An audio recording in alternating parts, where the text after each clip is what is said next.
여랑야랑 시작합니다. 정치부 이동은 기자 나와 있습니다. 네, 첫 번째 주제 보겠습니다.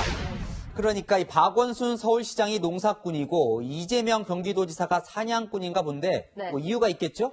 네, 코로나19 사태 초기에 박 시장은 이만희 신천지 총회장을 살인죄로 고발하고 사단법인 허가도 취소하는 등 단계적으로 조치를 취했습니다. 반면 이 지사는 바로 신천지 본부에 가서 신도 명단을 찾을 때까지 못 나간다고 버텼습니다.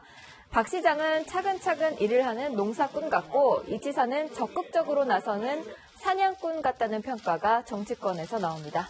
그래요, 사냥꾼. 이 지사가 코로나 국면에서 인기를 끌긴 했죠. 그런데 이 지사가 도발 아닌 도발을 했어요. 네, 이 지사는 어제 기자간담회에서 박원순 시장이 억울할 것 같다고 했는데요. 이재명 지사, 즉 본인이 한 정책들은 눈에 띄고 박원순 시장이 한 건 눈에 안 띈다. 이런 취지입니다.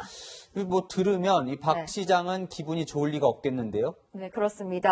사실 두 사람은 비슷한 점이 많습니다. 인권 변호사 출신이고 또 시민운동가라는 공통점도 있습니다. 하지만 대선 주자 자리를 놓고 물밑 경쟁을 벌이다 보니 신경전이 치열해지고 있습니다.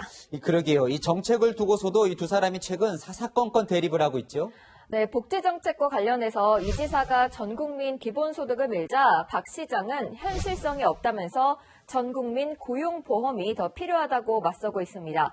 코로나19 대책도 박 시장은 다시 집합금지 명령을 내리는 등 사회적 거리두기를 할 수 있다는 입장입니다.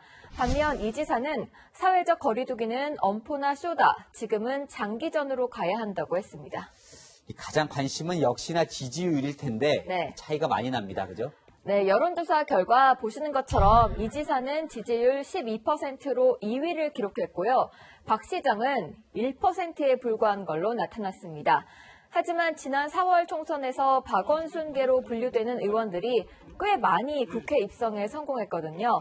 당내에서는 박 시장 입지가 더 강하다는 평가가 나옵니다. 알겠습니다. 다음 주제 보겠습니다. 자, 말 안 듣는 검찰총장. 네. 정말 추미애 법무부 장관이 오늘 작심하고 윤석열 총장을 저격했습니다. 네, 추 장관은 앞서 한명숙 전 국무총리의 불법 정치자금 수수 사건 관련 당시 수사팀의 강압 수사가 있었다는 의혹에 대해 대검 감찰부에서 감찰하라고 지시했습니다. 하지만 윤 총장은 서울중앙지검 인권감독실에 배당했고 추 장관은 감찰 사안을 인권 문제로 변질시켰다고 비판했습니다. 오늘도 추 장관의 비판은 이어졌습니다. 장관의 말을 겸허히 들으면 좋게 지나갈 일을 새삼 지휘랍시고 일을 더 꼬이게 만들었어요. 역대 법무부 장관이 말 안 듣는 검찰총장 두고 일을 해본 적도 없고. 추 장관은 윤 총장이 자신의 지시 절반을 잘라먹었다고도 했습니다. 이 대통령도 검찰총장과 함께 잘 해보라고 했는데 이 추 장관은 그럴 생각이 별로 없어 보입니다. 지금까지 여랑야랑이었습니다.